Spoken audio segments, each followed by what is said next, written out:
Welcome to Can I Survive SCP Containment Breach on Keter difficulty? Welcome to Can I Survive SCP Containment Breach? SCP Containment Breach is a classic horror game from the early 2010s where you have to navigate through the SCP facility and avoid horrible creatures, and even worse, humans. There's way too much to explain about the SCP Foundation in this short video, so if you know anything about SCP, great, but if not, here's a short rundown. SCPs are strange anomalies. Some of these are sentient creatures, some of them are objects. The SCP Foundation contains and studies these anomalies. There are 3 levels of containment: Safe, Euclid, and Keter. These determine how heavy of containment procedures the SCPs require. In the game, we will be playing as a Class D personnel, a recruited death row inmate to be used as a living test subject in SCP experimentation. I used to play this game a lot, like 10 years ago, but today we're playing SCP Containment Breach Ultimate Edition Reborn version 1.5 2025 Remastered Redux 2 Electric Boogaloo, so there may be some changes that even I don't know about. We will be playing on Euclid difficulty, with the save name being You Gotta Be Cliddin' Me, and we'll get to work. We start the day like any other, waking up in our brightly lit concrete cell. We do our morning reading of the same documentation I can only assume we've read every day since we got here. We get called out of our cell and loosely threatened before being escorted to today's task. Apparently it's pizza day. I now have motivation. Us and our 2 best friends arrive at SCP-173's containment chamber for janitorial duties. Unfortunately, someone forgot to pay the electric bill and the doors won't close. The entire facility goes uh-oh, and now everybody is dead. On Euclid difficulty, we can save at these screens around the facility, so we'll drop a save and get started. We immediately get bombarded with gas in a decontamination room, then find ourselves in a perfectly normal hallway. We find a document and a battery. The document talks about SCP-939, a group of slimy dogs that mimic the last words of their victims, and the battery is just a battery. We have limited inventory space, so we'll drop the document here. On the other side of the hallway, we find an empty cup and a janitor keycard. It has very limited access, but it's better than nothing. Across the hall, we find a document. The document talks about SCP-939, a group of slimy dogs that mimic the last words of their victims. We have limited inventory space, so we'll drop the document here. In the next room, we find a document. The document talks about SCP-939, a group of slimy dogs that mimic the last words of their victims. We have limited inventory space, so we'll drop the document here. We get lucky and find SCP-914 early, the upgrade machine. Unfortunately, it requires at least a level 2 keycard, so we'll have to come back later. Wandering around more, we find ourselves in the containment room of 1123. Something is telling me not to touch it, but my inner theater kid is just dying to recite Hamlet with that thing. Unfortunately, we lack the clearance to get in anyway, so the monologues must wait. At least we find a gas mask. We stumble into an evacuation shelter and find a friend. Thank God, this will be much easier with... Oh. If there's one thing janitor cards are good for, it's opening janitorial lockers. Thankfully, someone left a level 1 keycard here, promoting us from janitor to better janitor. We also find some lovely origami. Thank you, Gonzalez, we love you. Unfortunately, we can't get out of light containment until the checkpoint lockdown has been lifted, but we can still say hi to this little guy in the meantime. We find a map navigator and a printed out copy of my Tinder profile, then we squeeze this completely ordinary rubber duck for comfort. Unfortunately, this upsets SCP-106, aka Radical Larry, who starts emerging his goopy ass from the floorboards. While running from this creepy old man, we run into a Tesla gate. This gives me an idea. Goodbye for now, Larry. See you again soon. On our way back, we encounter this little guy once again. Just gonna run on past you. Excuse me. Just in time for a lovely symphony from 066-2. While waiting out my newfound deafness, we find a wallet on the ground. The only thing of note on the ground here. We can keep our keycards in there, and it came with 50 cents inside already. Hell yeah. We accidentally walk in on 173 getting frisky with a door. Excuse us, sorry. Let me just grab this card and leave you to that. Level 2 card achieved. Now we can get out of here and... No.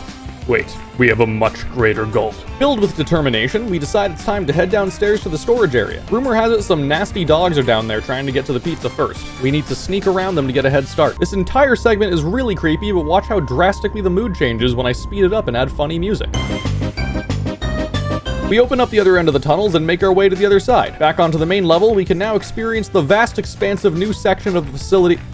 Damn it, this SCP is actually really good to have. It unlocks nearly every door. Unfortunately, however, it requires a level 4 keycard, and I refuse to go back through Dogtopia just for a key, so say goodbye to 005, everybody. Back in Dogtopolis, we're cornered by a heckin' good boy when Larry decides to goop his way back into our hearts. We try to slowly back away, but...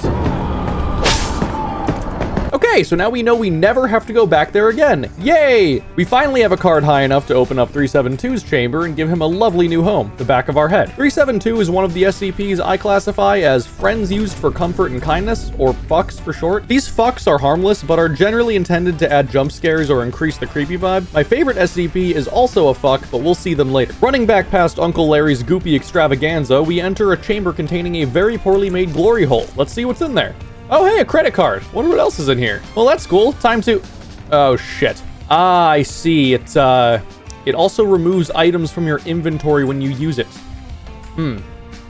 Well, that sure was a weird dream. Anyway, time to stop by 205. I think I remember there being a level 3 card in here. And I'm gonna be honest, by this point in the playthrough, I already forgot I found the upgrade machine at the beginning, so I was desperate for a better card. Yep, there's the card. Supposedly, this one is harmless unless you are in the containment room when both lights turn off. Okay, just gotta make this quick.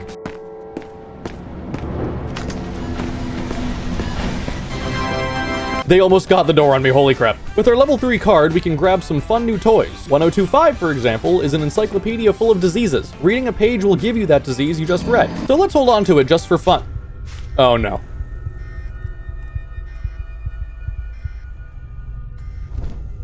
Okay, never mind about that. Let's just grab 860 and 714, the blue key and the ring of disease immunity. Screw you, book. Now I can read you all I want. Larry shows up again, so we run into the elevator to escape him. Unfortunately, Larry is immune to verticality, and he's still able to yoink us right into his pocket dimension. Welcome to the Goop Zone. Population Goop. Larry has a super dark, super nauseating realm of dumb, stupid, stink butt hallways. If we make it out, we get plopped down somewhere in heavy containment, not always with a feasible way out. Fortunately, with a level 3 card, we might be able to make this work. Finally back to 914, and we managed to outrun him, and during the chase, we rediscovered the surveillance room. This room allows us to unlock the security checkpoint into heavy containment. Now with our new level 3 card, we can enter. Opening the checkpoint does, however, invite 049, the plague doctor, into our lives. Just one touch from him turns you into a zombie. Not me, though. An apple a day keeps the doctor away, and I've eaten enough apples to keep him away for years. That or it's the immunity ring that I'm wearing, but who can be sure at this point? Stop. Stop it. Leave me alone. Oh, you invited this asshole? That's it. Fuck you. I'm locking you in here now. Ha! Idiot. Now we can upgrade our items in peace. At least until Larry comes back to ruin my life! I played Dead by Daylight for 8 years. I can juke you forever, you old goopy asshole. Okay, back to upgrading stuff. Oh, wait, a level 6 card? Sweet. Surely this will help us to... Oh, you think you're so funny, don't you, game? Okay, finally, level 4 card. Oh, hey, Larry. Oh, hey, Doctor. Oh, hey, 173. Welcome to Heavy Containment. I have some revenge to take care of here. Not many SCPs are recontainable in this game, but one particularly goopy shitbag certainly is, and that just so happens to be the first room we find. To get Larry back into his cell, we'll need to lure him in with the sounds of agonizing pain. Thankfully, this cell comes equipped with a common household femur breaker. Ha! Fuck you, old man! Now to steal this level 5 keycard and get the hell out of here. Oh, hey, 173. Let me just, send the elevator down for you. Oh, Jesus! Okay, continuing forward, we come across the Omega Warhead silo. If they realize how fucked this place is, they might detonate the nuclear warheads remotely, and we don't really want to be atomized today, so we'll just disable those, just to be safe. Our path forward is blocked by this bulkhead door, so we'll need to go around it via the maintenance tunnels. With no Larry to chase us around, we're free to spend an extremely long time getting lost. Eventually, I have to drop this ballistic helmet by the entrance elevator just so I can tell which one is the exit elevator. At least we find these snazzy night vision goggles, though, even if they are out of batteries. Oh no, it's this guy again. Leave me alone! It's time for my favorite SCP. No, not the butt ghost, but he is here too. Ladies and gentlemen, behold, SCP-513, the Cowbell. Ring this bad boy anytime you get nervous. Don't worry about that achievement name or the documentation, it's totally fine. With our newfound courage, we can head down to 002, the zombie virus. The security checkpoint to the entrance zone is on lockdown until this virus is recontained. Thankfully, nothing scares me anymore, not with my cowbell in hand. Hazmat suit on, now let's contain this virus.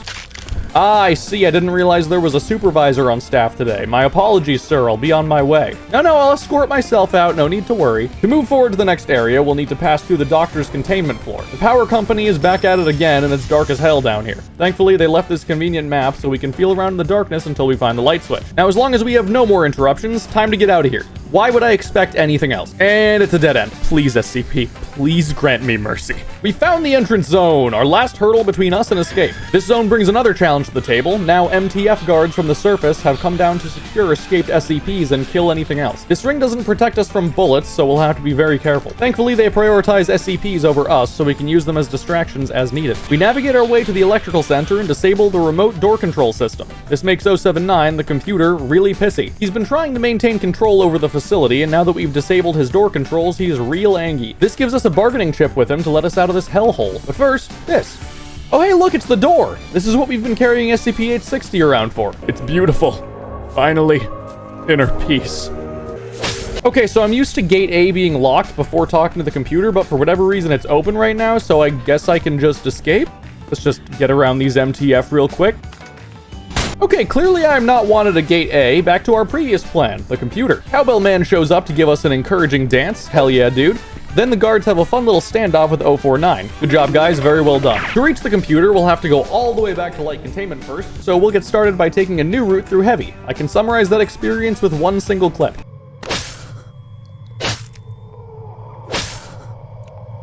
Cowbell Man shows up again to wish us luck and warn us of the upcoming 096 room. This tall drink of water will kill you if you look at his face, as seen here in this delightful cutscene.